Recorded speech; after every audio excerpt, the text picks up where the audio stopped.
मान्य सदस्यहरू, आजको शून्य र विशेष समयको कार्यक्रम नरहने बेहोरा जानकारी गराउँछु। मान्य सदस्यहरू, प्रतिनिधि सभा नियमावली 2079 को नियम 15 को उपनियम 2 बमोजिम आकस्मिक, शून्य, विशेष र अन्य समयमा प्रमुख प्रतिपक्षी लगायतका मान्य सदस्यहरूले उठाउनु भएको विषयहरूका सम्बन्धमा जवाब दिनको लागि सम्माननीय प्रधानमन्त्री श्री पुष्पकमल दाहाल प्रचण्डले समय माग गर्नुभएको छ। अब म उहाँलाई समय दिन्छु।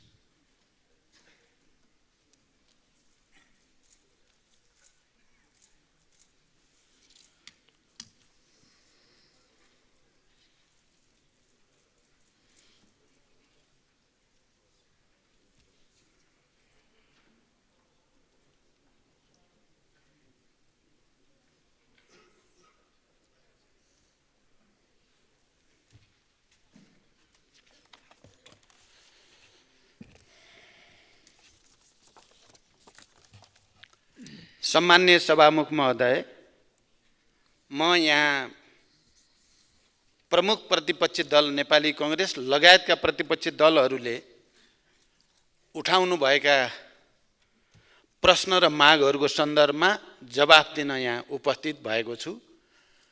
त्यसबारे मैले कुरा राख्नु अगाडि म पनि हिजो रुकुम पश्चिमबाट आउँदै गरेको बस बागलुङको निसी खोलामा दुर्घटना हुँदा मृत्युवरण गरेका नागरिकहरूप्रति श्रद्धाञ्जली, शोक सन्तप्त परिवारजनप्रति समवेदना प्रकट गर्न चाहन्छु र नेपाल सरकारको तर्फबाट घाइतेहरूको उपचारको निम्ति र सब व्यवस्थापनको निम्ति गर्नुपर्ने सबै काम गरिने प्रतिबद्धता पनि व्यक्त गर्न चाहन्छु।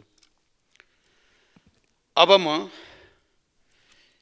एउटा विशेष राजनीतिक परिस्थितिमा नयाँ गठबन्धनको सरकार बनेपछि सम्मानित संसदमा मान्य उपप्रधानमन्त्री तथा गृहमन्त्री रवि लामिछानेको विषयमा प्रतिपक्षी दलका मान्य सांसदहरूले उठाउनु भएको विषय प्रश्न पार्न चाहन्छु।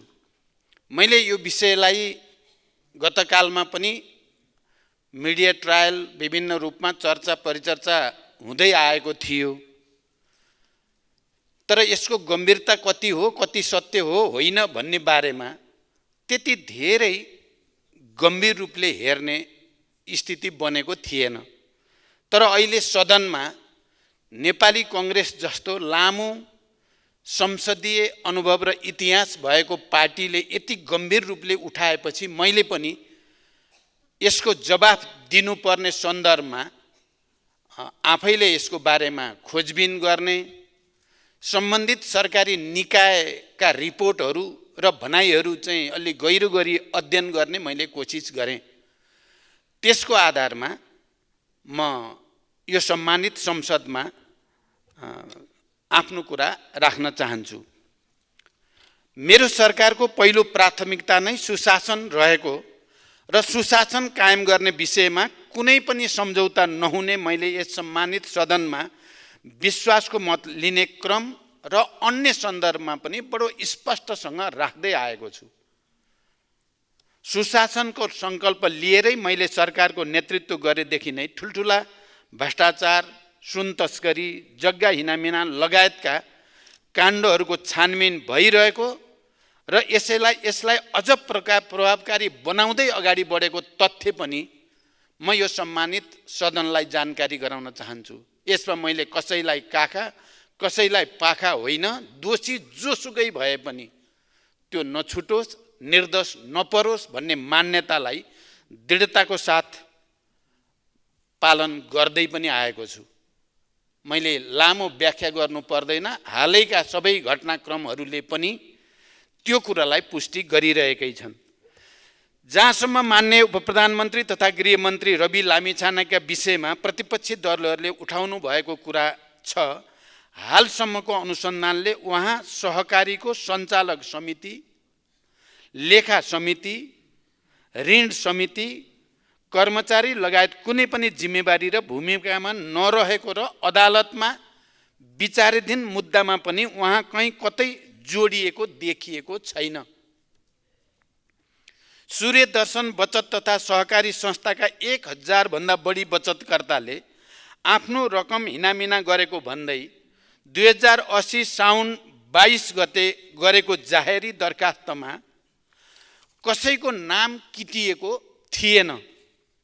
यो दरखास्त उप प्रहरीले अनुसन्धान गरी बुझाएको प्रतिवेदनका आधारमा सहकारीको रकम हिनामिना गर्ने कार्यमा संलग्न भएको अभियोगमा 19 जनालाई प्रतिवादी कायम गरी कास्की जिल्ला अदालतमा 2080 असोज 18 गते मुद्दा दायर गरेको तथ्य स्पष्ट छ, जुन अदालतमा अझै पनि विचाराधीन छ। ती 19 जना मध्ये 4 जना पक्राउ परेका छन् भने बाँकीको प्रहरीले खोजी गरिरहेको छ। मूल उजुरी परेको 6 महिनापछि माघ 16 गते कास्की जिल्ला प्रहरी कार्यालयमा पूरक जाहेरी दिइएको थियो, जसमा मान्य रवि लामिछाने समेत 18 व्यक्ति तथा कम्पनीलाई विपक्षी बनाई जाहेरी दिइएको थियो। मूल उजुरीपछि थप प्रमाणहरू भेटिएमा पूरक जाहेरी दिई अनुसन्धान गर्ने सकिने प्रावधान हुन्छ नै, तर उक्त जाहेरीमा उहाँ सहकारी हिनामिनामा संलग्न भएको कुनै आधार र प्रमाण केही पनि पेश गरिएको छैन। एक पटक अनुसन्धान सकिएर अदालतमा मुद्दा दायर भइसकेको मुद्दामा यस्तो आधार प्रमाण बिनाको जाहेरी पुनः दर्ता गर्न आवश्यक नै हुँदैन सामान्यतः। त्यसैले प्रहरीले कानुन बमोजिम नै उक्त जाहेरी छुट्टै दर्ता गर्न समेत उपयुक्त ठानेन र दर्ता गरेन। फेरि उहाँको नाममा प्रवाह भएको भनिएको ऋण फर्च्युट भएको देखिन आएकोले उहाँको हकमा अनुसन्धान गर्नुपर्ने नदेखिएको भन्ने प्रहरीबाट ब्रिफिङ पनि प्रष्ट शब्दमा भएको थियो। यो विषय उहाँ सरकारमा आउनुभन्दा अगाडिको विषय हो।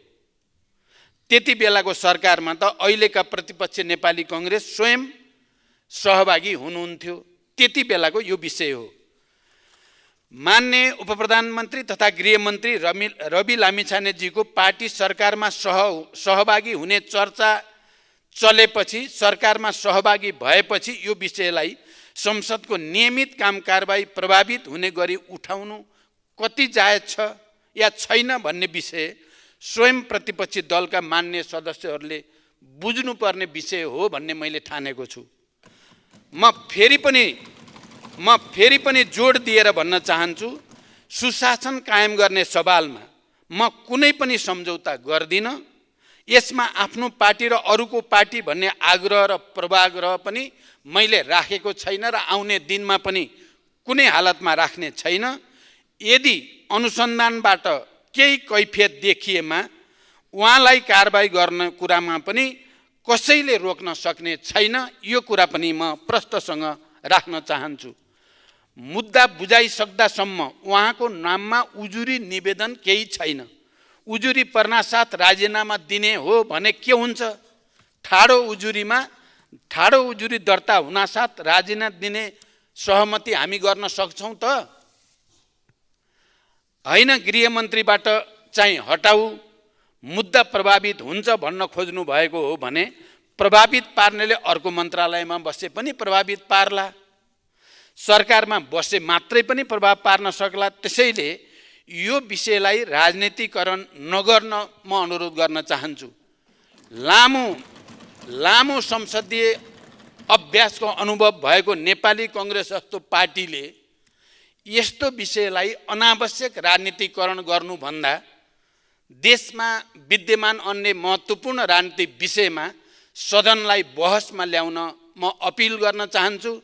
नेपाली कांग्रेस लगायत प्रतिपक्ष दलका मान्य सदस्यहरूलाई यो विषयमा मैले यति प्रतिबद्धता व्यक्त गरिसकेपछि अब सदन सुचारू गर्न सहयोग गर्नुहुनेछ भन्ने विश्वास पनि म व्यक्त गर्न चाहन्छु। धन्यवाद।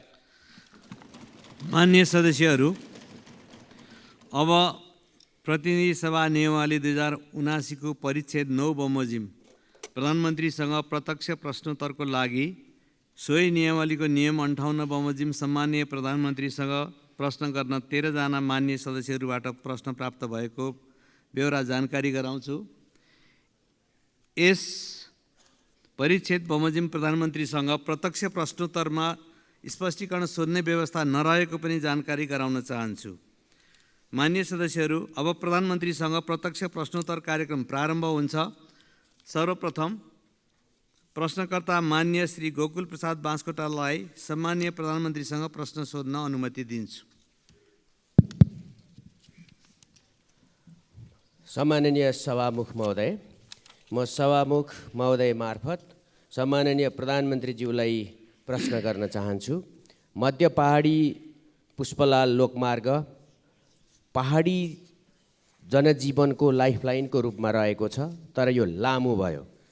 त्यसकारणले यसको पुनर्रेखाङ्कन गरी दूरी छोट्याउनका लागि सुरुङ र भायाडक्ट प्रविधिको समेत प्रयोग गरी आउँदो 5 वर्षभित्र डबल लेनमा यसलाई विस्तार गर्ने योजना सरकारको छ कि छैन, सम्भव छ कि छैन, सरकारको प्रतिबद्धता चाहन्छु।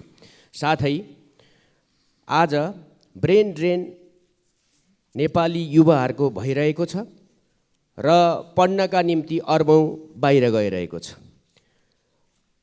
अरू देशहरूले ब्रेन गेन गरिरहेको अवस्थामा नेपाली युवा विद्यार्थीहरूलाई आफ्नो देशप्रति विश्वास दिलाउने उद्देश्यसहितले चिनिया राष्ट्रपति सी जिनपिङ आउँदादेखि चर्चामा रहेको Madan Bhandari science and technology university बनाउने कुरा कहाँ पुग्यो? पाँचखाल नगरपालिका काभ्रे जिल्लाको 13,700 रोपनी जमिन त्यो युनिभर्सिटीको नाममा त्यहाँका जनताले सहयोग गरेर निःशुल्क नै उपलब्ध गराएका छन्। अब यो कहिले बन्छ? यसको टेन्डर पनि एकपल्ट भएको थियो, त्यो भएन। त्यसैले यो बन्छ वा बन्दैन, निर्माण कार्य कहिले सुरु हुन्छ, म यो भन्न चाहन्छु। सँगसँगै प्रधानमन्त्रीज्यू आफैले धेरैपल्ट भन्नुभएको छ जलविद्युतमा फड्को मार्ने। त्यसो हो भने यो काभ्रे, रामेछाप, सिन्धुपाल्चोक जिल्लामै त्यो एउटा स्थानीय र क्षेत्रीय तहमा गेम चेन्जर रहेको सुनकोशी तेस्रो परियोजना जुन बङ्गलादेशसितको सहकार्यमा गर्ने भनिएको छ, त्यसको निर्माण कार्य कहाँ पुगेको छ र त्यसलाई तीव्रता दिन सरकारको योजना के कस्तो छ? एउटा तितो र यथार्थ पनि राख्न चाहन्छु सँगसँगै प्रश्नमा। केपी ओली सरकार हुँदा काभ्रे जिल्लाको भुम्लु गाउँपालिकाको 7 र 8 नम्बर वडाका जनताले नापीको समस्याका कारणले वर्षौँदेखि 31 सालदेखि 50 वर्ष भयो आफ्नो कमाई आएको जग्गा नापीको कारणले मात्रै पूर्जा पाउन सकेका छैनन्। त्यहाँ कार्यालय राखिएको थियो र आजसम्म छैन। न उनीहरूले औषधि उपचार गर्न पाउँछन्, न बैंकमा राख्न पाउँछन्। यो समस्या त्यो कार्यालय उठाउने काम पनि अघिल्लो सरकारले गर्यो। अब यो के हुन्छ र कार्यालय किन उठाएको, त्यहाँका जनताले कहिले आफ्नो जमिनको पूर्जा पाउँछन्? धन्यवाद। प्रधानमन्त्रीज्यूको जवाफ चाहन्छु। अब सम्मानीय प्रधानमन्त्री श्री पुष्पकमल दाहाल प्रचण्डलाई उक्त प्रश्नको जवाफ दिन अनुमति दिन्छु। सभामुख महोदय, मान्यज्यूले मध्य पहाडी लोकमार्ग, मदन भण्डारी विश्वविद्यालय, सुनकोशी तेस्रो जलविद्युत परियोजना र जनताले जग्गा धनी प्रमाणपत्र नपाएको विषयमा जिज्ञासा राख्नु भएको छ। पूर्वमा 5 थरको चिवा भन्ज्याङदेखि पश्चिममा बैतडीको झोलाघाटसम्म मध्य पहाडी भूभागलाई यातायात सञ्जालमा जोडी आर्थिक, सामाजिक, सांस्कृतिक, पर्यटकीय, कृषि, ऊर्जा, शैक्षिक लगायत समग्र क्षेत्रको विकास गर्ने मूल रणनीतिक उद्देश्यले मेरो पहिलो प्रधानमन्त्रीत्वको कार्यकालमा 2065 साल फागुन 26 गते मध्य पहाडी लोकमार्ग निर्माणको रेखाङ्कन गरिएको थियो। मध्य पहाडी राजमार्गको कुल लम्बाइ 1879 किलोमिटर मध्ये हालसम्म 1259 किलोमिटर सडक डेडिकेटेड डबल लेनमा स्तरोन्नति भइसकेको छ भने 137वटा पुल मध्ये 33वटा पुल निर्माण सम्पन्न भइसकेको छ। राजमार्गका कतिपय स्थानमा सुरुङ तथा अग्ला पुलहरू निर्माण गरी राजमार्गलाई छोटो र सुरक्षित बनाउने विषय नेपाल सरकारको उच्च प्राथमिकतामा रहेको छ। निर्माण सम्पन्न भइसकेपछि आवश्यक र सम्भव भएका बाँकी स्थानमा डेडिकेटेड डबल लेनमा स्तरोन्नति गरिनेछ। मदन भण्डारी विज्ञान तथा प्रविधि विश्वविद्यालयको 2टा भवन मकवानपुरको चितलाङमा निर्माण भएको र पाँचखाल नगरपालिकामा विश्वविद्यालय अनुदान आयोगको सिफारिस समेतका आधारमा मित्र राष्ट्र चीन सरकारको सहयोगमा संरचना निर्माणका लागि प्रक्रिया अघि बढाइसकिएको जानकारी मान्य सदस्यलाई गराउन चाहन्छु। सुनकोशी तेस्रो जलविद्युत आयोजना संयुक्त रूपमा कार्यान्वयनका लागि नेपालका तर्फबाट नेपाल विद्युत प्राधिकरण तथा बङ्गलादेशका तर्फबाट बङ्गलादेश पावर डेभलपमेन्ट बोर्डलाई लाइन एजेन्सी तोकिएको छ। दुई देशबीचको सचिव स्तरीय बैठकको निर्णय अनुसार संयुक्त लगानीको कम्पनी स्थापना गर्ने प्रक्रिया अघि बढिसकेको छ। आयोजनाको अध्ययन प्रतिवेदन, डिजाइन तथा ड्रइङ सम्बन्धी कागजातहरू बङ्गलादेश पक्षलाई उपलब्ध गराइएको छ। काभ्रे जिल्लाको भुम्लु गाउँपालिकाको वडा नम्बर 7 र 8 का जनताले नापीको समस्याका कारणले 50 वर्षदेखि जग्गा धनी प्रमाणपत्र पाउन नसकेको विषयमा म जानकार छु। त्यस क्षेत्रमा 2032-33 सालतिर नापी हुँदा फिल्ड बुकमा 90% दर्ता भइसक्दा पनि सिमाना विवाद लगायतका कारणले स्थानीयबाट विरोध हुँदा प्रमाणपत्र दिने काम हुन सकेको थिएन। पछिल्लो समयमा यातायात पूर्वाधार निर्माण, अनौपचारिक रूपमा जग्गाको स्वामित्व हस्तान्तरण लगायतका कारणले साबिकमा नापजाँच हुँदा र अहिलेको अवस्थामा फरक हुन आएको कारण दर्तामा समस्या देखिएको छ। तयार भएका जग्गा धनी प्रमाणपत्र वितरण गर्न तथा बाँकी काम शीघ्र सम्पन्न गर्न निर्देशन दिइसकेको सम्मानित सदनलाई जानकारी गराउन चाहन्छु। धन्यवाद। अब प्रश्नकर्ता मान्य श्री चन्द्रबहादुर विश्वकर्मा। सम्माननीय सभापति महोदय मार्फत म सम्माननीय प्रधानमन्त्रीज्यूसँग प्रश्न गर्न चाहन्छु। मैले दुईवटा प्रश्न राखेको छु, एउटा भौतिक पूर्वाधारसँग सम्बन्धित, एउटा सामाजिक रूपान्तरणसँग सम्बन्धित। प्रश्न नम्बर 1 मा छ 2074 सालदेखि 2078 सालसम्म सम्पन्न हुने गरी सम्झौता भएको रापती राजमार्ग अन्तर्गत रुकुम पश्चिम खण्ड पितिबाङ खोला सडक पुल 2077 सालमा सम्पन्न हुने गरी जाजरकोट नलघाट नगरपालिका 10 रग्दा र रुकुम पश्चिम 8 नगरपालिका 3 खदी जोड्ने सडक पुल 2069 देखि 2072 सालसम्म सम्पन्न हुने गरी सम्झौता भएको मध्य पहाडी लोकमार्ग अन्तर्गत जाजरकोट र रुकुम पश्चिम जोड्ने भेरी नदी सडकको पुल नबन्दा जनताले दुःख त पाइरहेकै छन्। आशाको छटपटी त छ नै, उल्टै ठेकेदारहरूले मजदुरको ज्याला, होटेलको र दोकानको रासनको रकम समेत नदिई बेपत्ता समेत भई जनतालाई थप पीडा थपिएको अवस्था छ सभामुख महोदय। र यी निर्माण कार्यहरू समयमा सम्पन्न नभई अल्पत्र हुनुमा कति कारण हो? यसमा सरकार किन मौन रहेको छ र यसको निर्माण कहिलेसम्म हुन्छ, यसको स्पष्ट जवाबमा पाउन चाहन्छु। अरू कुरा, चौरजारी नगरपालिका अन्तर्गत चौरजारीमा जुन हवाई उडान 2075 सालदेखि बन्द भइरहेको छ, त्यहाँ भौतिक पूर्वाधारको हिसाबबाट सम्पन्न छ, सुरक्षाको हिसाबबाट सम्पन्न छ र त्यहाँ एउटा प्यासेन्जरको हिसाबबाट पनि आवश्यक छ, तर त्यो अहिलेसम्म सञ्चालन हुन नसक्ने कारण के हो? यसको जवाबमा पाउन चाहन्छु मन्त्रीज्यूबाट, प्रधानमन्त्रीज्यूबाट। त्यस्तै प्रकारले 2 नम्बर प्रश्न छ कि उपेक्षित दलित वर्ग उत्थान विकास समिति, वादी विकास समिति र पिछडा वर्ग उत्थान विकास समिति 2075 सालदेखि सरकारले कोमामा राखेको छ। यी विकास समितिले नेतृत्व गर्ने समुदायको विकास, अन्य समुदाय सरह विकास भएकोले अब यी संस्थाहरू आवश्यक नभएको ठहर गरी कोमामा राखेको हो कि वा लोकतन्त्रले जन्माएका संस्थाहरूलाई गणतन्त्रले उखेल्नुपर्ने बाध्यता हो? यो स्पष्ट जानकारीको लागि म अनुरोध गर्छु। धन्यवाद। सम्माननीय प्रधानमन्त्री। सम्माननीय सभामुख महोदय, जाजरकोट र रुकुम पश्चिम जोड्ने भेरी नदी पुल विक्रम सम्वत 2069 मा सम्झौता भई निर्माण सुरु भएकोमा विभिन्न कारणवश निर्माण व्यवसायले कार्य अधुरो छाडेकोले यही आर्थिक वर्षमा ठेक्का अन्त्य गरी नयाँ ठेक्का आह्वान गरिएको, तर कुनै पनि निर्माण व्यवसायको प्राविधिक प्रस्ताव स्वीकृत नभएकोले ठेक्का कार्य अगाडि बढाउन नसकिएको हो। यसमा यही चैत्र महिनाभित्र अर्को ठेक्काको सूचना प्रकाशित गर्ने गरी तयारी भइरहेको म जानकारी गराउन चाहन्छु। पितिबाङ खोला पुल समयमा नै निर्माण नगरिएपछि ठेक्का तोड्न सूचना जारी गरिएकोमा सम्बन्धित निर्माण व्यवसायी सम्पर्कमा आएको र काम सम्पन्न गर्ने प्रतिबद्धता व्यक्त गरेको जानकारी पनि म मान्य सदस्यलाई गराउन चाहन्छु।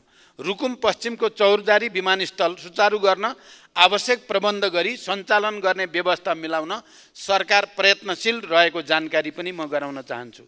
मान्यज्यूले उल्लेख गर्नुभएका उपेक्षित उत्पीडित दलित वर्ग उत्थान विकास समिति, वादी विकास समिति र पिछडा वर्ग उत्थान विकास समितिका समस्याहरूको बारेमा सरकार जानकार छ। सामाजिक, सांस्कृतिक, राजनीतिक तथा आर्थिक रूपमा ऐतिहासिक विभेदमा परेका दलित लगायतका समुदायको संविधान प्रदत्त अधिकारको रक्षा गर्ने विषयलाई अत्यन्त गम्भीरताको साथ सरकारले लिएको छ। दलित क्षेत्रमा क्रियाशील नागरिक सङ्घ संस्था, नागरिक अगुवा तथा राष्ट्रिय दलित आयोग लगायतका निकायसँगको परामर्शमा दलित विकास प्राधिकरण स्थापना गर्न सरकारले पहल गर्ने विषयमा यसअघि नै मैले सम्मानित सदनलाई जानकारी गराएको स्मरण गराउन चाहन्छु। धन्यवाद। अब प्रश्नकर्ता मान्य सदस्य श्री गंगा प्रसाद यादव।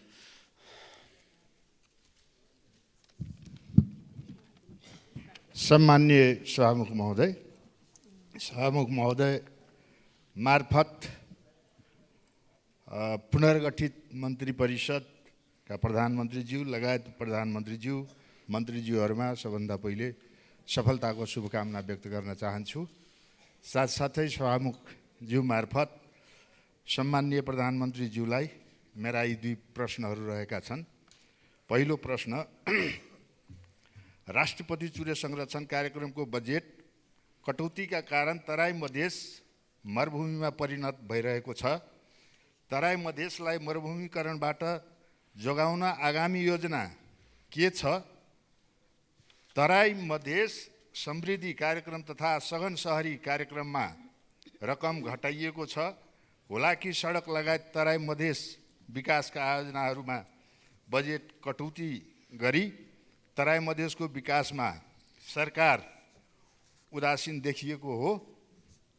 दोस्रो प्रश्न, प्रधानमन्त्रीज्यू, मधेसको मूल समस्या दहेज, विभेद, सुशासन, विकास निर्माणमा राज्यबाट हुँदै आएको असमानता, शिक्षा स्वास्थ्यमा व्यापारीकरण, विभिन्न क्षेत्रमा रहेको सिन्डिकेटलाई हटाउन तेस्रो पटक प्रधानमन्त्री भइरहँदा भुइँ मान्छेको मुक्तिको लागि लामो सङ्घर्ष गर्नुभएको तपाईबाट दुई पटक प्रधानमन्त्री हुँदा केही परिवर्तन हुन नसकेको अवस्थामा अब परिवर्तनको आशा गर्ने तपाईसँग के कस्ता नीति र कार्यक्रम छन्? जनताले बुझ्ने भाषामा बताइदिनुहुन्छ कि? धन्यवाद। सम्माननीय प्रधानमन्त्री। सभामुख महोदय, चुरे तराई मधेसको संरक्षण तथा व्यवस्थापन एवं मरुभूमिकरण नियन्त्रणका लागि 2071 सालमा राष्ट्रपति चुरे तराई मधेस संरक्षण विकास समिति गठन गरी राष्ट्रिय गौरवको आयोजनाको रूपमा सञ्चालन भइरहेको तथ्य सबैलाई अवगत नै छ। यस कार्यक्रमलाई अझै प्रभावकारी बनाउन चुरे संरक्षण तथा व्यवस्थापन गुरु योजना परिमार्जन भई स्वीकृतिको प्रक्रियामा रहेको तथ्य पनि सबैलाई जानकारी नै छ। आवश्यकता र प्राथमिकताको आधारमा तिनै तहका सरकारका चालु आर्थिक वर्षको बजेट नघट्ने गरी सम्बोधन गर्न नीतिगत व्यवस्था गरिएको जानकारी पनि म यस सम्मानित सदनलाई गराउन चाहन्छु। यसका साथै चुरे क्षेत्रको संरक्षण र व्यवस्थापनमा जलवायु वित्त परिचालन गरी सञ्चालन भइरहेको चुरे उत्थानशीलता आयोजनालाई अझै सशक्त बनाइनेछ। चुरे क्षेत्रमा 1 करोड बाँस रोपणका लागि अन्तर्राष्ट्रिय विकास साझेदारसँग समन्वय गरी विस्तृत प्रस्ताव तयारीको चरणमा छ। चुरे तराई मधेस क्षेत्रको संरक्षण मार्फत तराई मधेसको मरुभूमिकरण हुनबाट रोक्न चुरेको माथिल्लो तटीय क्षेत्रमा संरक्षण गतिविधिलाई प्राथमिकता दिने गरी कार्य भइरहेको छ। चुरे क्षेत्रबाट गिटी बालुवाको उत्खननलाई व्यवस्थित गर्न एवं चुरे संरक्षणका लागि एकीकृत ऐन तर्जुमा गर्न मन्त्री परिषदबाट सैद्धान्तिक सहमति प्रदान भइसकेको कुरा पनि म जानकारी गराउन चाहन्छु। काठमाडौँ तराई मधेस द्रुत मार्ग प्रमुख प्राथमिकताका साथ निर्माण भइरहेको मान्य सदस्यहरूलाई अवगत नै छ। भौतिक पूर्वाधार तथा यातायात मन्त्रालय अन्तर्गत तराई मधेसको विकासका लागि नेपाल भारत सीमा वारपार रेल, पूर्व पश्चिम राजमार्गदेखि सीमा सहरहरूसम्म 6 लेन सडक निर्माण, पूर्व पश्चिम र उत्तर दक्षिण तथा हुलाकी राजमार्ग लगायतका विकास आयोजनाहरू सञ्चालन भइरहेका छन्। हुलाकी राजमार्गको निर्माणमा स्रोत साधनको अभाव हुन नदिई यस राजमार्गको बाँकी पुल तथा सडक खण्डको निर्माण सम्पन्न गर्न सरकार प्रतिबद्ध छ। मधेसका जनताले भोग्नु परेका समस्याका बारेमा सरकार गम्भीर छ। सरकारले मधेसका जनतालाई सामाजिक न्यायको प्रत्याभूति दिन मिटर ब्याज लगायतका सामन्ती शोषणका कैयौँ जालोहरू भत्काउँदै गएको यहाँहरूलाई अवगत नै छ। दहेज, सामाजिक विभेद लगायतका कैयौँ शोषणका स्वरूपहरू अन्त्य गरी मधेसी जनतालाई न्याय दिन, शिक्षा स्वास्थ्यमा पहुँच कायम गर्न तथा रोजगारी र जीविकोपार्जन सुनिश्चित गर्न सरकार प्रतिबद्ध रहेको छ। आगामी नीति कार्यक्रम तथा बजेटमा यी विषयहरूलाई प्राथमिकताका साथ सम्बोधन गरिने जानकारी पनि दिन चाहन्छु। धन्यवाद। अब प्रश्नकर्ता माननीय सदस्य श्री चन्दा कार्की भण्डारी।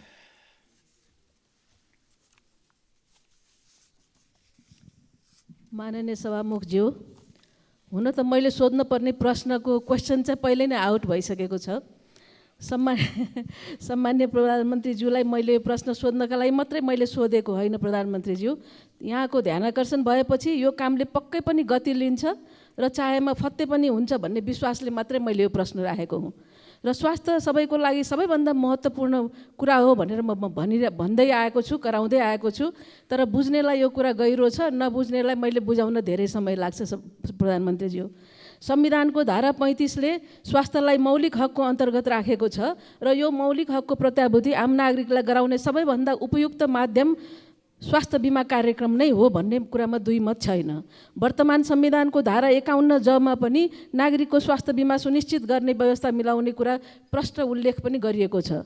तर सरकारले बिमा कार्यक्रम लागू गरेको 7.5 वर्ष भइसक्यो, तर पनि हाम्रो स्वास्थ्य बिमा कार्यक्रम प्रभावकारी बन्न सकेको छैन। प्रधानमन्त्रीज्यू, देशभरमा 43% मात्रै स्वास्थ्य बिमा पुगेको छ भने मध्य प्रदेशमा, म फेरि दोहोऱ्याउँछु, मध्य प्रदेशमा 8.6% नागरिकले मात्रै बिमा सेवा पाएको चित्त दुख्दो तथ्याङ्क छ। प्रधानमन्त्रीज्यू, यहाँको ध्यान आकर्षण गराउन चाहन्छु। कर्णाली र सुदूरपश्चिमको हालत पनि त्यस्तै छ। यसको कार्यान्वयनमा भएको यस्तो कमजोरीको कारण के होला? प्रधानमन्त्रीज्यू, बिमितहरूको लागि गुणस्तरीय स्वास्थ्य सेवा, तोकिएको औषधिको उपलब्धता र उपचार प्रक्रिया नभएर हो कि स्वास्थ्य संस्था पहुँचमा नहुँदा योगदानको प्रिमियम बुझाउनु पर्ने कुनै औचित्य नभएर हो कि अस्पतालहरूलाई बिमितको औषधि उपचार खर्च बापतको भुक्तानी बिमा बोर्डले समयमा नदिएर हो कि निजी क्षेत्रको अस्पताल र मेडिकल कलेजहरूलाई संलग्न गराउन नसकेर हो कि स्वास्थ्य बिमा बोर्डमा आवश्यक दक्ष जनशक्ति नभएर स्वास्थ्य बिमा बोर्ड आफै बिरामी भएर हो कि स्थानीय तहमा बिमा ज्ञान सम्बन्धी अन्तर्क्रिया हामीले गर्न नसकेर हो कि? प्रधानमन्त्रीज्यू, अब सरकारले जनतामा कसरी स्वास्थ्य बिमाको पहुँच बढाउने हो र बिमाका आधारमा सन् 2030 सम्ममा सबैका लागि स्वास्थ्य सेवा सुनिश्चित गर्न लिएको लक्ष्य हामीले कसरी पुरा गर्ने होला? धन्यवाद। सम्माननीय प्रधानमन्त्री। सभामुख महोदय, मान्यज्यूले स्वास्थ्य बिमालाई प्रभावकारी बनाउने विषयमा सान्दर्भिक जिज्ञासा राख्नु भएको छ। नागरिकहरूको स्वास्थ्य उपचारका क्रममा हुने वित्तीय जोखिम कम गर्न स्वास्थ्य बिमा बोर्ड मार्फत सामाजिक स्वास्थ्य बिमा कार्यक्रम सञ्चालनमा रहेको छ। हालसम्म 33.2% घर परिवार तथा 24.7% जनसङ्ख्या स्वास्थ्य बिमाको दायरामा आएको र 75.751 पालिकासम्म स्वास्थ्य बिमाको पहुँच पुगेको छ। तोकिएका औषधिको उपलब्धता र उपचार प्रक्रिया सरल बनाउन 2081 वैशाख 1 देखि लागू हुने गरी छुट्टै रिफिल काउन्टरको व्यवस्था गरी औषधि वितरण गर्ने तथा ज्येष्ठ नागरिकलाई सबै सेवा प्रदायक अस्पतालहरूबाट प्रत्येक मङ्गलबार जेरियाट्रिक क्लिनिक मार्फत सेवा दिने व्यवस्था मिलाइएको छ। यसै गरी आधारभूत अस्पतालहरूबाट बिमा सेवा सुरु गर्ने र निजी तथा सामुदायिक अस्पतालहरूलाई समेत सूचीकृत गरी सेवा विस्तार गर्ने तयारी भइरहेको छ। बिमितको औषधि उपचार खर्च बापतको भुक्तानी अस्पतालहरूलाई समयमै शोध भर्ना गर्न थप जनशक्तिको व्यवस्था गरी हरेक 2 महिनामा शोध भर्ना हुने व्यवस्था मिलाइएको छ। स्वास्थ्य बिमा बोर्डको स्थायी सङ्गठन संरचना स्वीकृतिको प्रक्रियामा रहेको छ। दक्ष जनशक्ति व्यवस्थापनका लागि 155 जना जनशक्ति पदपूर्तिको प्रक्रिया अगाडि बढिसकेको छ। स्वास्थ्य बिमा कार्यक्रममा देखिएका समस्या समाधान गर्न लागि अनलाइन सदस्यता तथा नवीकरणसँगै बिमा सक्रिय हुने व्यवस्थासहित स्वास्थ्य बिमा नियमावली संशोधनको प्रक्रियामा रहेको छ। त्यसै गरी 25 जिल्लामा 2074 सालमा वितरण भएका गरिब परिचय पत्रको म्याद थप गर्ने र बाँकी जिल्लामा पनि यसलाई विस्तार गर्दै सरकारले अति गरिब नागरिकको प्रिमियमको व्यवस्था गरी बिमा गर्ने विषयमा गृह कार्य गरिरहेको छ। त्यसै गरी नागरिकता, जग्गा पास लगायतका सामाजिक सेवाको क्रममा स्वास्थ्य बिमा परिचय पत्र अनिवार्य गर्ने, वैदेशिक रोजगारीमा जानेहरूको परिवारको अनिवार्य बिमा, आम्दानी अनुसारको प्रिमियमको आधारमा सबै कर्मचारी, शिक्षक, जनप्रतिनिधिहरूको अनिवार्य बिमा गर्ने लगायतका सबै प्रकारका स्वास्थ्य सुरक्षाका कार्यक्रमहरूलाई स्वास्थ्य बिमा मार्फत एकीकृत गर्ने र स्वास्थ्य बिमा कार्यक्रमलाई राष्ट्रिय गौरवको अभियानका रूपमा घोषणा गर्ने लगायतका विषयमा सरकारले गृह कार्य गरिरहेको छ। धन्यवाद। अब प्रश्नकर्ता मान्य सदस्य डाक्टर चन्द्रकान्त भण्डारी।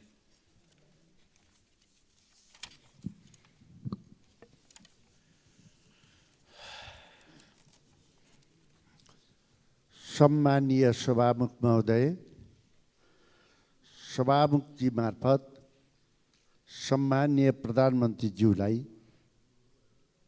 म केही प्रश्नहरू राख्न चाहन्छु, साथै जिज्ञासा पनि।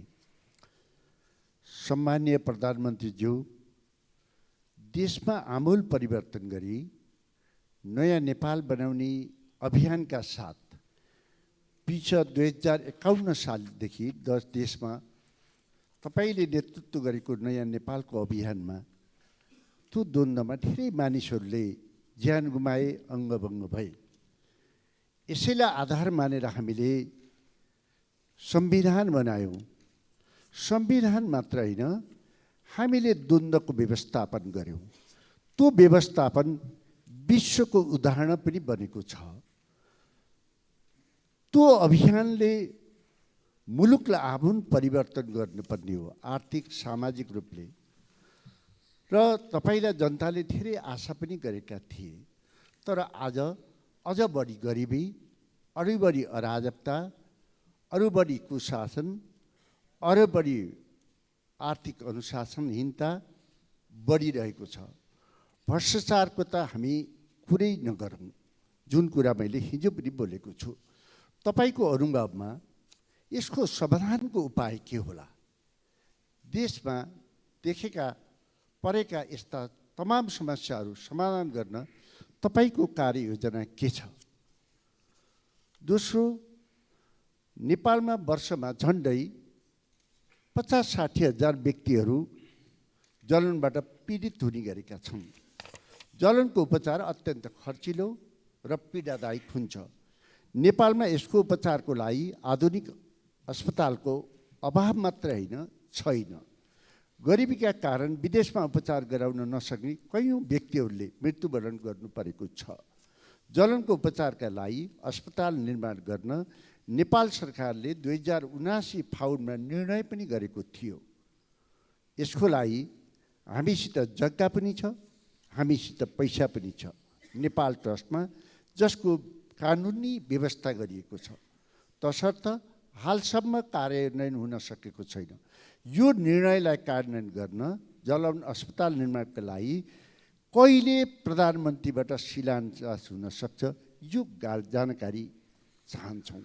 साथै प्रधानमन्त्रीजी, म ध्यानाकर्षण गराउन चाहन्छु, निर्वाचन क्षेत्र सडकहरू छन्, हाम्रा छन्, जो अहिले पिचको निम्ति तयार भएर बसेका छन्। यदि हामीले अहिले बजेटहरू छुट्यायौँ, 15-20 करोड छुट्यायौँ भने हामी काम गर्न सक्छौँ। होइन भने सरकारको अरबौँ लस हुन सक्छ। यसपट्टि म ध्यान आकर्षण गर्न चाहन्छु। धन्यवाद। सम्मानीय प्रधानमन्त्री। सभामुख महोदय, मान्यज्यूले अत्यन्त संवेदनशील र महत्त्वपूर्ण प्रश्न गर्नुभएको छ। मैले यस सम्मानित सदन समक्ष विश्वासको मत लिने क्रममा समेत यसबारेमा आफ्ना धारणाहरू राखिसकेको छु। मेरो नेतृत्वको सरकारको मुख्य कार्यभार र प्राथमिकता नै सामाजिक न्यायको प्रत्याभूति गर्दै सुशासन कायम गर्ने र समृद्ध नेपालको निर्माण गर्ने र संविधानले परिकल्पना गरे अनुसार समाजवाद उन्मुख व्यवस्था निर्माणको आधार तयार पार्ने नै हो। हालसम्म प्राप्त उपलब्धिहरूको रक्षा गरेर मात्र संविधानले परिकल्पना गरे अनुरूप लक्ष्य पुरा गर्न सकिन्छ भन्ने मेरो धारणा छ। तर अहिलेकै परम्परागत कार्यशैली, परम्परागत सोच, चिन्तन र प्रणालीबाट हामीले सोचे अनुरूप लक्ष्य हासिल हुन नसक्नेमा पनि म पुनः जोड दिन चाहन्छु। यही मुख्य राजनीतिक तथा वैचारिक आधारमा सरकारको नेतृत्व लिएदेखि नै सुशासन कायम गर्न सरकार हरदम प्रयासरत छ। इतिहासमा नै ठुला ठुला भ्रष्टाचारका काण्डहरू अनुसन्धान भएका छन्। सुशासनको नयाँ र ऐतिहासिक मानकहरू स्थापित हुँदै गएका छन्। त्यसै गरी गरिबीको अन्त्य गर्न, सामाजिक निराशालाई चिर्न, आर्थिक प्रणाली तथा जनतालाई प्रत्यक्ष प्रत्याभूति हुने किसिमका सामाजिक सुरक्षा, रोजगार लगायतका कतिपय कार्यहरू अघि बढेको यहाँहरूलाई अवगत नै छ। सरकारले यसलाई अझै प्रभावकारी ढङ्गले अगाडि बढाउनेछ भन्ने म विश्वास दिलाउन चाहन्छु र आउने नीति कार्यक्रम र बजेटमा हामीले केही गुणात्मक रूपले उत्पादन र रोजगारी सृष्टि गर्ने गरी जाने तयारी भइरहेको पनि म जानकारी गराउन चाहन्छु। मान्यज्यूले जलन उपचार अस्पतालको सम्बन्धमा सान्दर्भिक जिज्ञासा राख्नु भएको छ। मसँगको भेटमा पनि पटक पटक मान्य सदस्यले जलन अस्पताल स्थापना गर्ने र मैले शिलान्यास गरोस् भन्ने जिज्ञासा राख्दै आउनु भएको छ। कीर्तिपुरको वर्ण अस्पताललाई जलनको प्रमुख अस्पतालका रूपमा विस्तार गर्न सरकारबाट अनुदान दिने प्रक्रिया अघि बढेको छ। वर्ण अस्पताल विस्तार गर्ने मन्त्रीपरिषदको निर्णय कार्यान्वयन सम्बन्धमा कीर्तिपुरको वर्ण अस्पतालका अतिरिक्त वीर अस्पताल, शिक्षण अस्पताल, पाटन अस्पतालमा जलन युनिट स्थापना गरी सेवा विस्तार गरिँदैछ। प्रदेशमा रहेका केन्द्रीय अस्पतालहरूमा समेत जलन युनिट स्थापना गरी मध्यम प्रकारको जलनको त्यही उपचार गर्ने र कडा किसिमको लागि रेफरल गर्ने व्यवस्था मिलाइनेछ। स्वास्थ्य कर्मीहरूलाई जलनको प्राथमिक उपचारको तालिमको व्यवस्था सुरु गरी प्राथमिक उपचार र सम्बन्धित ठाउँमा समयमै प्रेषण गर्ने व्यवस्था मिलाउने र समन्वय गर्ने काम पनि भइरहेको म यस सम्मानित सदन समक्ष जानकारी गराउन चाहन्छु। धन्यवाद। अब प्रश्नकर्ता मान्य सदस्य श्री चन्दा चौधरी।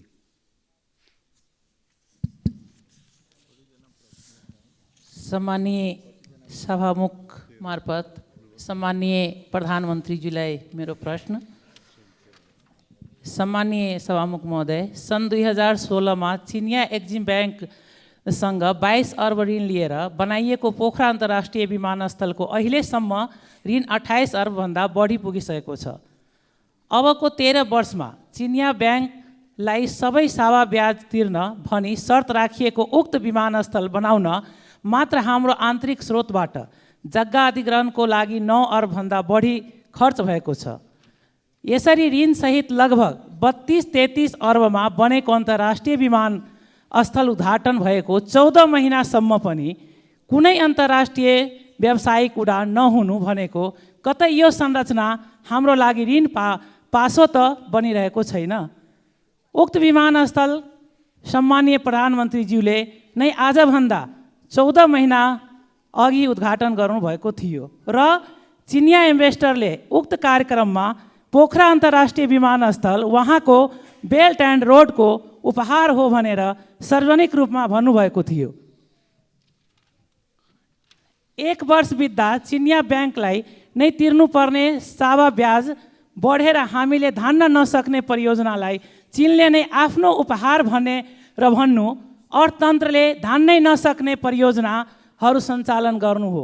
सम्मानीय प्रधानमन्त्रीज्यू, 1 वर्षमा 4 वटा चार्टर फ्लाइट र त्यहीबाट फर्किँदा एउटा व्यावसायिक उडान भनेर पोखरा अन्तर्राष्ट्रिय विमानस्थलले उडान उक्त 30 अर्बभन्दा बढी ऋण अबको 13 वर्षमा कसरी तिर्न सक्छ? सम्मानीय सभामुखजी मार्फत सम्मानीय प्रधानमन्त्रीजीलाई मेरो यो क्वेसन, उक्त विमानस्थलले सो ऋण आफै तिर्न सक्ने गरी सक्षम बनाउनको लागि सम्मानीय प्रधानमन्त्रीजीको अहिलेको योजना के होला भनेर सम्मानित सदन र जनतालाई जानकारी गराइदिन हुनको लागि हार्दिक अनुरोध गर्दछु। धन्यवाद। जय नेपाल। सम्माननीय प्रधानमन्त्री। सभामुख महोदय, पोखरा विमानस्थलबाट अन्तर्राष्ट्रिय उडान सञ्चालन तथा व्यवस्थापनका लागि सार्वजनिक निजी साझेदारीको आधार तयार गर्न समिति गठन भई कार्य भइरहेको जानकारी गराउन चाहन्छु। समितिको प्रतिवेदनका आधारमा विमानस्थल सञ्चालन तथा अन्तर्राष्ट्रिय उडानका बारेमा आवश्यक व्यवस्था मिलाइनेछ। पोखरा अन्तर्राष्ट्रिय विमानस्थल निर्माणका लागि लिएको ऋणलाई अनुदानका रूपमा रूपान्तरण गर्न कूटनीतिक पहल सुरु गरिएको छ। यससँग जोडिएका वित्तीय व्यवस्थापनका विषयमा आवश्यक समन्वय गरिनेछ। पोखरालाई पर्यटकीय राजधानी घोषणा गरिएसँगै यस विमानस्थलबाट देशका विभिन्न क्षेत्रमा क्षेत्रीय विमानस्थल र अन्य विमानस्थल समेत हवाई सेवा सञ्चालन गरी आन्तरिक पर्यटनको विकास गर्ने कार्य सरकारको प्राथमिकतामा रहेको छ। हालै भएको मेरो चीन भ्रमणका सन्दर्भमा चीनका विभिन्न सहरहरूबाट अन्तर्राष्ट्रिय उडान सिधै पोखरा अन्तर्राष्ट्रिय विमानस्थलमा ल्याउनको लागि छलफल र एउटा सैद्धान्तिक सहमति भएको छ। मलाई विश्वास छ छिटै त्यस्ता अन्तर्राष्ट्रिय उडानहरू पोखरा अन्तर्राष्ट्रिय विमानस्थलमा आउनेछन् र यो समस्याको समाधान हुनेछ। धन्यवाद। अब प्रश्नकर्ता मान्य सदस्य श्री छिरिङ डमडुल लामा भोटे।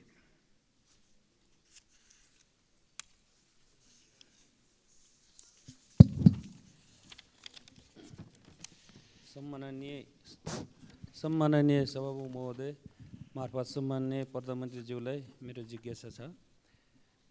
21औं शताब्दीमा पनि नेपाली राजनीतिमा अब यहाँ परिवर्तन पटक पटक परिवर्तन हुँदा पनि हालसम्म हिमाली जिल्ला हुम्लालाई राष्ट्रिय सडक सञ्जाल र राष्ट्रिय प्रसारण लाइनसम्म नजोडिनु विडम्बना हो। अब हुम्लामा सडक र विद्युत कहिले जोडिन्छ? 2. कर्णाली कोरिडोर अन्तर्गत खुलालु हिल्सा के अरे सलिसल्ला खण्डको रु 4 अरब 53 करोड बहुवर्षीय ठेक्का पहिलेको अर्थमन्त्रीज्यूले सहमति दिनु भएन, के कारणले हो कि अब नयाँ सरकार र नयाँ अर्थमन्त्रीज्यूले यो गौरवको योजनालाई सहमति दिन्छ कि दिँदैनन्? दिए भने कति समय लाग्छ? अब साथै यो मृत्यु मार्गमा परिचित कर्णाली कोरिडोरलाई जीवन मार्गमा कहिले बदल्छ?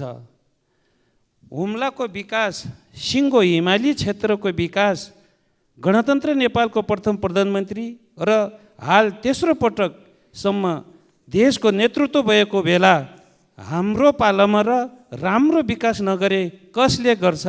कहिले हुन्छ? अब के अबको बजेटमा हिमाली क्षेत्रलाई, हुम्लालाई लगायत सबै दुर्गम जिल्लालाई समान बजेट वितरण गर्छ? हुम्लालाई सडक, विद्युत, स्वास्थ्य र शिक्षाको पहुँच केन्द्र सरकार काठमाडौँ सरकारसँग कहिलेसम्म जोडिन्छ? सम्माननीय प्रधानमन्त्रीज्यूलाई मेरो जिज्ञासा यही छ। धन्यवाद। सम्माननीय प्रधानमन्त्री। सभामुख महोदय, हुम्ला जिल्लाको सदरमुकाम सिमीकोटलाई चालु आर्थिक वर्षभित्रै राष्ट्रिय सडक सञ्जालसँग जोड्ने गरी नेपाली सेना र सडक विभाग अन्तर्गत काम भइरहेको जानकारी म गराउन चाहन्छु। कर्णाली कोरिडोर र कर्णाली राजमार्ग समेतको सडकको अवस्था सुधार गर्न आवश्यक बजेट व्यवस्था गरिएको छ। कर्णाली कोरिडोरतर्फ सिमीकोटमा र पिलीचौरमा 2वटा योजना कार्यालय स्थापना गरी काम अगाडि बढिरहेको छ। कर्णाली राजमार्गतर्फ सडक डिभिजन सुर्खेत र जुम्लाबाट काम भइरहेको छ। खुलालु सल्लिसल्ला खण्डको सुधारका लागि बहुवर्षीय योजना ठेक्का गरिने र आगामी आर्थिक वर्षको बजेटमा समेत कर्णाली कोरिडोरलाई उच्च प्राथमिकतामा राखिने जानकारी पनि म मान्य सदस्यलाई गराउन चाहन्छु। कर्णाली प्रदेशका डोल्पा, जुम्ला, मुगु तथा हुम्ला जिल्लामा विद्युतीकरण विस्तारका लागि गत आर्थिक वर्षमा नै ठेक्का व्यवस्था भएको र डिजाइन ड्रइङ स्वीकृति भइसकेको छ। जुम्ला सदरमुकामसम्म 33 केबी प्रसारण लाइन विस्तार भएको र जुम्लाबाट मुगु सदरमुकाम तथा मुगु सदरमुकामबाट हुम्ला जिल्ला सदरमुकाम तथा अन्य स्थानमा समेत विद्युतीकरण गर्न ठेक्का सम्झौता गरिएको छ। निर्माण व्यवसायीबाट आगामी 2 वर्षभित्र 33 केबी क्षमताको प्रसारण लाइन निर्माण सम्पन्न गरी विद्युतीकरण विस्तार गर्ने योजना रहेको बेहोरा समेत म यस सम्मानित सदनलाई जानकारी गराउन चाहन्छु।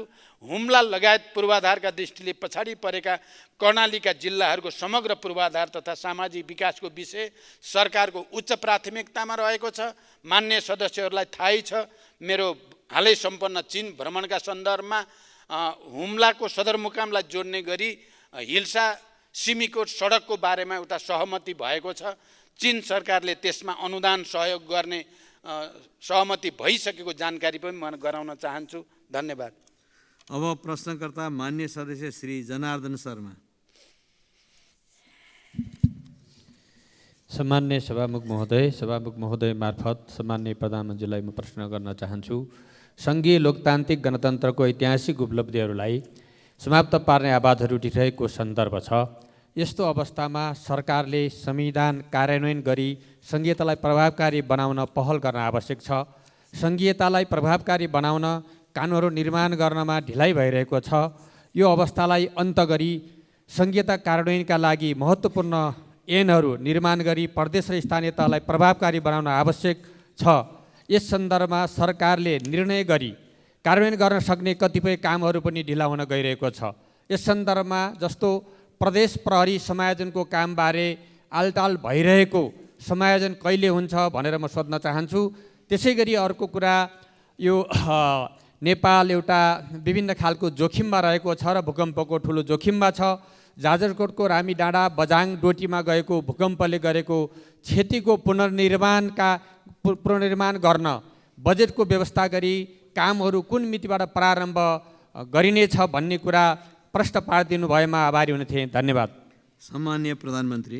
सभामुख महोदय, सङ्घीयता कार्यान्वयन गर्न आवश्यक ऐन निर्माणका लागि राष्ट्रिय सभाको विधान समिति र सङ्घीयता कार्यान्वयन अध्ययन तथा अनुगमन संसदीय विशेष समितिले दिएको सुझाव कार्यान्वयन गर्ने विषय सरकारले उच्च प्राथमिकतामा राखेको छ। यस अनुरूप निजामती कर्मचारीसँग सम्बन्धित ऐन लगायत कतिपय ऐनहरू मस्यौदा तयार भई सम्मानित सदनमा प्रवेश भइसकेका छन् र कतिपय मस्यौदाको चरणमा रहेका छन्। लामो समयदेखि प्रतीक्षा गरिएको सङ्घीय निजामती ऐन सदनमा दर्ता भइ नै सकेको छ। नेपाल प्रहरीको सञ्चालन र व्यवस्थापनलाई समयानुकूल बनाउन र प्रहरी समायोजनलाई व्यवस्थित गर्न नेपाल प्रहरी ऐन 2012लाई प्रतिस्थापन गर्ने विधेयक, प्रहरी समायोजन ऐन 2076लाई संशोधन गर्ने विधेयक र नेपाल प्रहरी र प्रदेश प्रहरी कार्य सञ्चालन सुपरिवेक्षण र समन्वय ऐन 2006लाई संशोधन गर्ने विधेयक संसदको यसै अधिवेशनमा पेश गर्ने गरी तयार भइरहेको छ। सम्मानित सदनबाट कानुन पारित भए लगत्तै प्रहरी समायोजनको काम तुरन्त अगाडि बढाइने गरी समायोजनको तयारी भइरहेको छ। जाजरकोट बझाङ डोटीमा भूकम्प पछिको पुनर्निर्माणका सन्दर्भमा विपद प्रभावित निजी आवास प्रबलीकरण, पुनर्निर्माण तथा पुनर्स्थापना अनुदान कार्यविधि 2080 का आधारमा भूकम्पबाट क्षतिग्रस्त संरचनाको पुनर्निर्माणको कार्यलाई दिने विषय सरकारको उच्च प्राथमिकता छ र यो कार्य शीघ्र प्रारम्भ गरिने जानकारी पनि म मान्य सदस्यलाई गराउन चाहन्छु। धन्यवाद। अब प्रश्नकर्ता मान्य सदस्य श्री छविलाल विश्वकर्मा।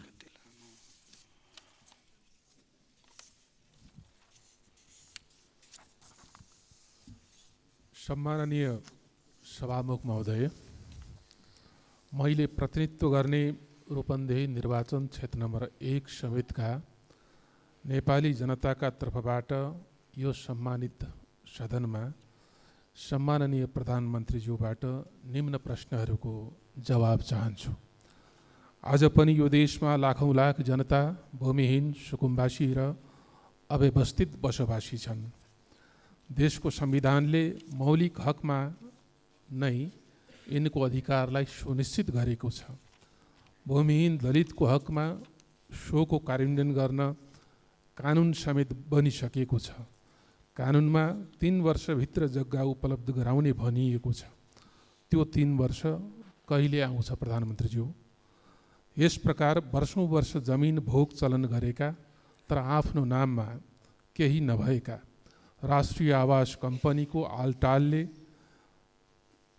पीडित यी अव्यवस्थित बसोबासीको समस्या कहिले सम्बोधन हुन्छ? पुस्ता दर पुस्ता सुकुम्बासी हुन बाध्य यी जनतालाई लाल पूर्जा चाहियो, आश्वासन अब चाहिएन, पुग्यो। हामी भन्दैछौँ व्यवस्था बदल्यौँ, अब जनताको अवस्था बदल्छौँ। यो संविधानको मुख्य विशेषता भनेको सङ्घीयता, लोकतन्त्र, गणतन्त्र, समानुपातिक समावेशिता र धर्मनिरपेक्षता हुन्। यसमा कुनै दुविधा छैन। तर समाजको संरचनामा पिँधमा रहेका लगभग 14% दलित जनताको प्रतिनिधित्व हामीले कता खोज्ने हो? संविधानको कार्यान्वयन कसले गर्ने हो? स्वयं प्रधानमन्त्रीज्यूको नेतृत्वमा रहेको मन्त्री परिषदको संरचनामा यी तस्बिर किन परेनन्? प्रदेश सरकारदेखि राज्यका सबैजसो नीति निर्माण र कार्यान्वयनका महत्त्वपूर्ण क्षेत्रमा यी पङ्क्तिहरू किन वञ्चित छन्? देशको संविधान उल्लङ्घन गर्ने अधिकार सम्माननीयज्यूलाई कसले दियो? हरेक पाइला पाइलामा जातपात र छुवाछुतको भेदभावले अन्यायमा पारिएका, हेपिएका तर आफ्नो कला, सिप र श्रमले सिङ्गो समाजको सेवा गर्दै आएका यी दलित जनताले मानव मर्यादा कहिले पाउँछन्? परम्परागत कला र सिपले प्रोत्साहन कहिले पाउँछ? जवाब चाहियो। सम्मानीय सभामुख महोदय, हाम्रो दक्षिणतर्फ छिमेकी भारतसँग लगभग 1800 किलोमिटर खुला सीमा छ। सिमानामा माटोको रक्षा गरेर बसेका नेपाली जनता बिना पोसाकका सिपाही हुन्, रक्षक हुन्, तर ती सताइएका छन्, गरिबीको मारमा तिनै परेका छन्। पारीको पुलिस प्रशासनले अनेक बहानामा दुःख दिएको छ, वारिकाले पनि कम शास्ति दिएका छैनन्। सीमावर्ती जनताको सुरक्षा, विकास पूर्वाधारदेखि तिनको जीवनमा बदलाव ल्याउनका निम्ति सरकारको के योजना छ? महामानव गौतम बुद्धको जन्मस्थल लुम्बिनीको बृहत्तर विकासको गुरु योजनाले कहिले मूर्तता पाउँछ? बुद्ध मावला देवदह र बुद्धकालीन प्राकृतिक सम्पदा रोहिणी नदीको संरक्षण र करिडोर सहितको विकासको पहलमा सरकारले ध्यान नदिँदा बुद्ध जन्मस्थल लुम्बिनीमा आउने विदेशी पर्यटकले त्यस समयको अर्थात् बुद्धकालीन समयको रोहिणी नदी खोज्ने, तर हामीले विद्रूप नदी देखाउनु पर्ने स्थितिको अन्त्य कहिले हुन्छ? सम्माननीयज्यू, हरेक परिवर्तनको लागि योगदान दिने, खास गरी पछिल्लो बेलामा लोकतन्त्र गणतन्त्रको लागि भारत स्थित लाखौँ लाख प्रवासी नेपालीले काम सम्पन्न भएपछि कहिल्यै राज्यबाट स्नेह पाएनन्, सम्बोधन पाएनन्, समस्याको सम्बोधन समेत भएन। उनीहरू भन्छन् खोलो तर्यो, लौरो बिर्स्यो। रोजगारीको सिलसिलामा इजरायल पुगेका कञ्चनपुरका विपिन जोशीलाई इजरायली विद्रोही पक्ष हमासले कब्जामा लिई हालसम्म पनि बेपत्ता बनाएको छ। उनको अवस्था के छ? जवाब पाऊँ। धन्यवाद। सम्माननीय प्रधानमन्त्री। सभामुख महोदय, भूमिहीन दलित, भूमिहीन सुकुम्बासी र अव्यवस्थित बसोबासीको समस्या सम्बोधन गर्न गठित राष्ट्रिय भूमि आयोगबाट हालसम्म 5300 परिवारलाई जग्गा धनी प्रमाणपत्र वितरण गरिसकिएको र 728 स्थानीय तहसँग आयोगले सम्झौता गरिसकेको स्थिति छ।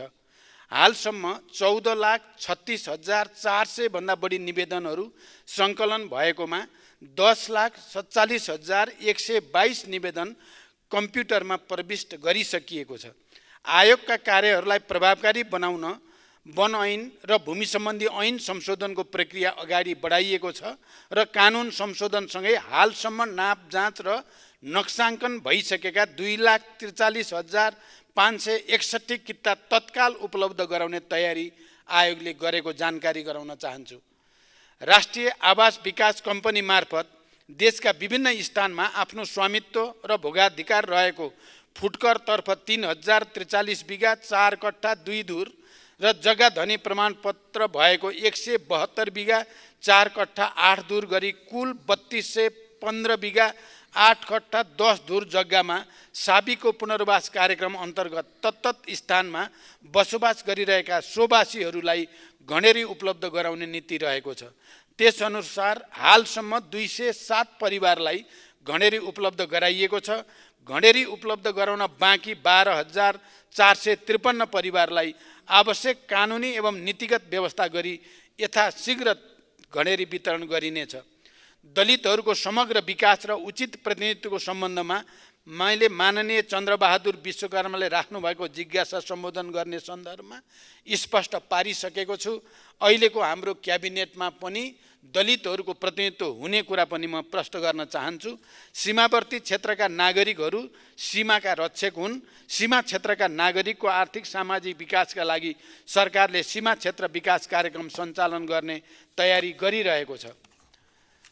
लुम्बिनी बृहत्तर विकास गुरु योजना राष्ट्रिय गौरवको आयोजनाको रूपमा कार्यान्वयन भइरहेको छ। थप सदन स्रोतको व्यवस्था गरी उक्त आयोजना कार्यान्वयनलाई तीव्रता दिइनेछ। लुम्बिनी विकास गुरु योजनाभित्रका सम्पदाहरूको खोजी, उत्खनन र विकास गर्ने कार्यलाई निरन्तरता दिइनेछ। इजरायलमा अध्ययनका लागि गएका नेपाली विद्यार्थी विपिन जोशीको रिहाईका लागि सरकारले निरन्तर प्रयास गरिरहेको छ र सरकारले मध्यस्थकर्ता देशहरू मार्फत समेत निजको रिहाईको लागि संवाद अगाडि बढाएको कुरा पनि म प्रश्नसँग राख्न चाहन्छु। धन्यवाद। अब प्रश्नकर्ता मान्य सदस्य श्री गङ्गा कार्की।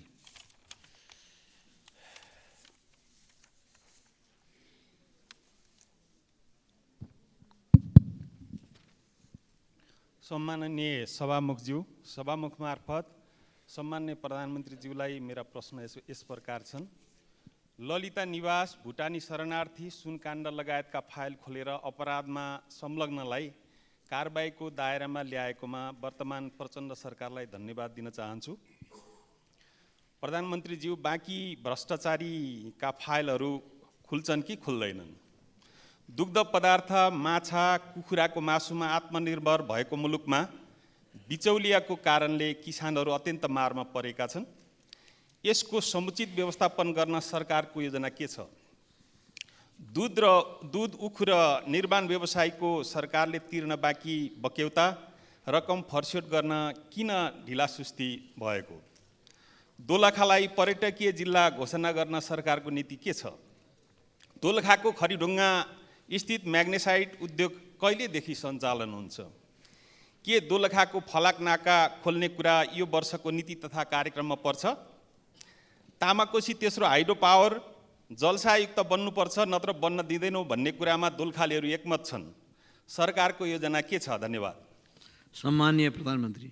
सभामुख महोदय, भ्रष्टाचारको छानबिनको सम्बन्धमा मैले यसअघि नै माननीय चन्द्रकान्त भण्डारीको प्रश्नको जवाफ दिने क्रममा सरकारको धारणा राखिसकेको छु।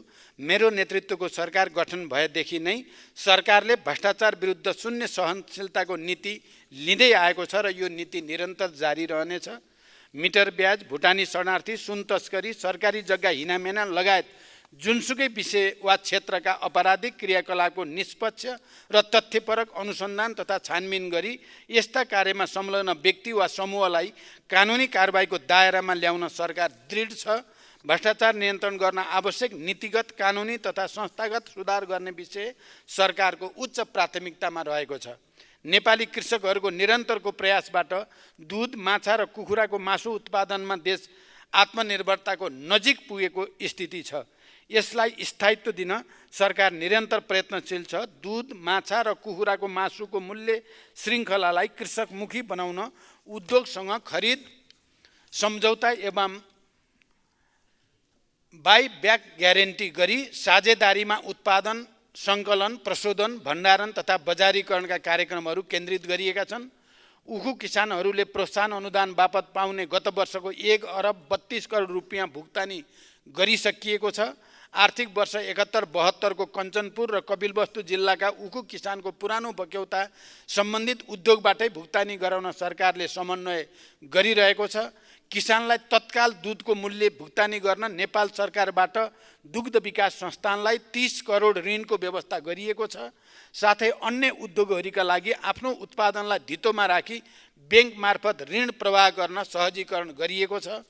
नेपालका महत्त्वपूर्ण स्थान तथा गन्तव्यलाई पर्यटकीय स्थल तोक्ने नीति अनुरूप दोलखा जिल्लामा रहेका पर्यटकीय गन्तव्यहरूको पहिचान गरी सङ्घ, प्रदेश र स्थानीय तहको समन्वयमा दोलखा जिल्लाको पर्यटन प्रवर्धनका लागि आवश्यक कार्य भइरहेको छ।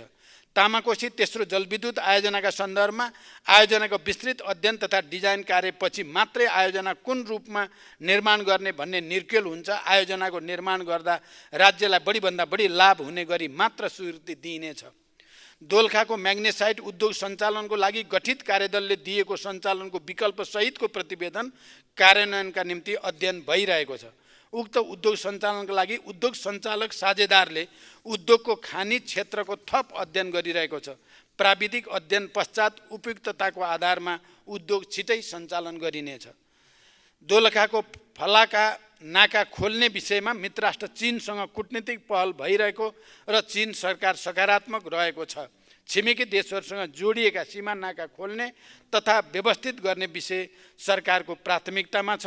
निर्माण व्यवसायको बाँकी रकम भुक्तानी गर्ने विषयमा सम्बन्धित मन्त्रालयको माग बमोजिम आवश्यक रकम निकासा एवं भुक्तानी भइरहेको र बाँकी रकम समेत शीघ्र भुक्तानी दिने व्यवस्था मिलाइएको छ। धन्यवाद। अब प्रश्नकर्ता मान्य सदस्य श्री छिरिङ लामा तामाङ।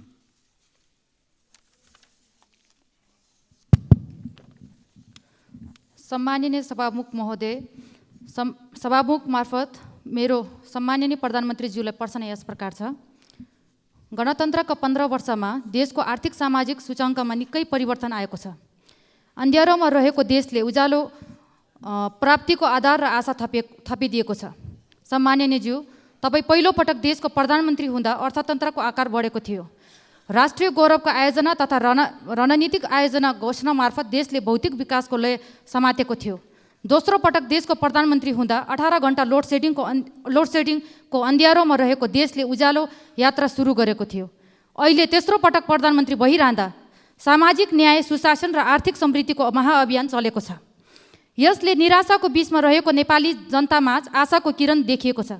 यो दृढ सङ्कल्प र आँट बोकेका सम्माननीय प्रधानमन्त्रीज्यूले चाहेमा मात्र कर्णालीको मुहार फेरिन सक्छ भन्ने आशा पलाएको छ। सदियौँदेखि उपेक्षामा रहेको जुम्लालाई अहिले पनि कुनै राष्ट्रिय गौरवको आयोजनाले समेट्दैन। संहितामा कर्णालीको नाममा प्राप्त अधिकार साबिक कर्णालीका जनताले उपभोग गर्न पाइरहेका छैनन्। यो अन्याय र विभेद हटाउन सम्माननीय प्रधानमन्त्रीज्यूको विशेष पहल हुनेमा कर्णालीका जनता आशावादी छन्। कर्णालीको स्रोत साधनको परिचालन गरी मूल्य श्रृङ्खला कायम गरिने भनेर विगतमा नीति तथा कार्यक्रम पनि नआएका होइनन्, तर यसको कार्यान्वयन नभएको अवस्था छ। साबिक कर्णाली जडीबुटीले सम्पन्न छ। त्यहाँ जडीबुटी प्रशोधन केन्द्रको स्थापना गरी रोजगारी सिर्जना गर्ने अवसर छ। जलविद्युतको प्रचुर सम्भावना हुँदाहुँदै जलविद्युतले प्राथमिकता नपाएको तितो यथार्थ छ। 2062-63 देखि सडकले प्राथमिकता पाए तापनि सडकले गुणात्मक फड्को मार्न सकेको छैन। सामाजिक आर्थिक विषयको उठान गर्नुपर्ने बेलामा सडकको मुद्दा उठाउनु परेको छ। यो विडम्बना कहिलेसम्म? त्यसैले जुम्ला र माथिल्लो कर्णालीको मुहार फेर्ने स्याउ तथा सिमी विकास बोर्डको गठन, जडीबुटी सङ्कलन तथा प्रशोधन केन्द्र स्थापना, जुम्लामा रहेको स्वास्थ्य विज्ञान प्रतिष्ठानलाई नेपालकै मेडिकल क्षेत्रको नमुना शैक्षिक संस्था बनाउन आवश्यक बजेट र पूर्वाधार विकास, जुम्ला एयरपोर्टलाई विस्तार कार्यलाई रणनीतिक महत्त्वको रूपमा कहिले अगाडि बढाउनुहुन्छ? गत वर्ष नीति तथा कार्यक्रममा कर्णाली र सुदूरपश्चिममा एयर एम्बुलेन्स स्थापना गर्ने भनिएको थियो। अहिलेसम्म त्यो कार्यक्रम किन कार्यान्वयन भएन? माथिल्लो कर्णालीका शैक्षिक जनशक्ति र राजनीतिक जनशक्तिको संरक्षण र अभिभावकत्व कसरी गर्नुहुन्छ? धन्यवाद। सम्माननीय प्रधानमन्त्री। सभामुख महोदय, कर्णाली प्रदेशको आर्थिक तथा सामाजिक रूपान्तरणका विषयमा सरकार गम्भीर छ। कर्णाली लगायतका प्रदेशहरूलाई समृद्ध बनाउन नै हामीले लामो सङ्घर्ष मार्फत सङ्घीय लोकतान्त्रिक गणतन्त्रको स्थापना गरेका हौँ। यही तथ्यलाई मध्यनजर गरेर गत वर्षको बजेटमा कर्णाली प्रदेशमा तुलनात्मक रूपमा सबभन्दा बढी बजेट विनियोजन भएको तथ्य मान्यज्यूहरूलाई अवगत नै छ। पूर्वाधारको कमी, गरिबी, दुर्गम र पिछडिएको क्षेत्रका रूपमा चिनिएको कर्णालीलाई समृद्ध कर्णालीमा रूपान्तरण गर्न तिनै तहका सरकारबाट एकीकृत प्रयास भइरहेको छ। कर्णाली क्षेत्रमा हुने जडीबुटी लगायत कृषि र वनजन्य उत्पादन प्रवर्धन, पर्यटन विकास र प्राकृतिक स्रोतको समुचित उपयोग मार्फत विकास र समृद्धिको अपार सम्भावना रहेको कर्णालीको मुहार फेर्न नेपाल सरकार प्रतिबद्ध छ।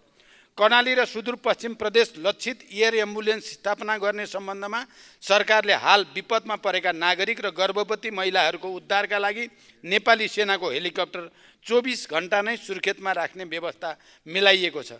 यसबाट जाजरकोटमा 358, रुकुम 21,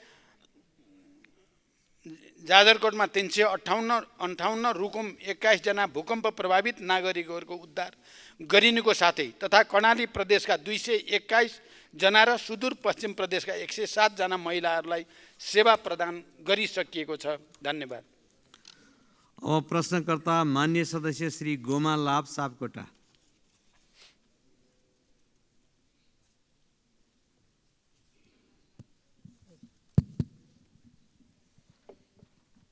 सामान्य सभामुख महोदय, सामान्य सभामुखको ज्यूको अनुमतिले सम्माननीय प्रधानमन्त्रीज्यूसँग मेरो प्रश्न रहेको छ। पोसाक दिवसको अवसरमा पारेर हाम्रो जनमत पार्टीले धोती लगाएर धोती दिवस मनाउने क्रममा हाम्रो पार्टीको राष्ट्रिय अध्यक्ष माननीय डाक्टर सीके राउतज्यू र माननीय मन्त्रीज्यूसहित 51 जनालाई प्रहरी प्रशासनद्वारा लछार पछार गरी बिना सूचना पक्राउ गरियो।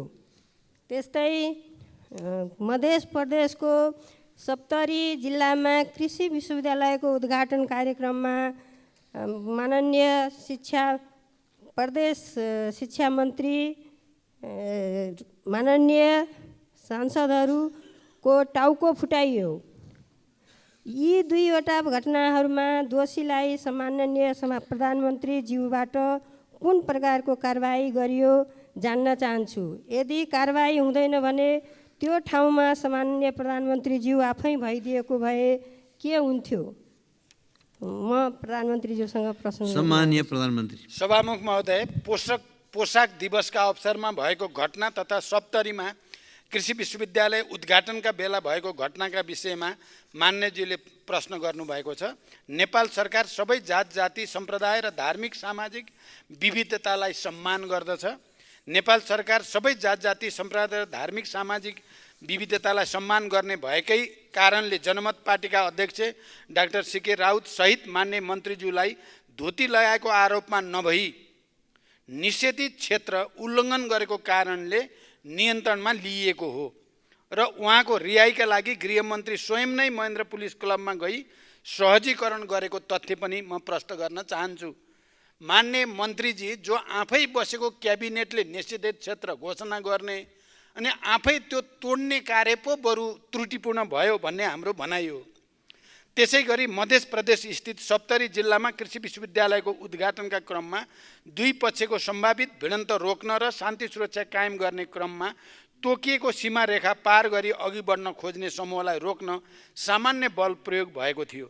यस घटनाका बारेमा प्रहरीमा कुनै जाहेरी नपरेको विषय समेत यस सम्मानित सदन समक्ष जानकारी गराउन चाहन्छु। धन्यवाद। अब प्रश्नकर्ता मान्य सदस्य श्री चित्रबहादुर केसी।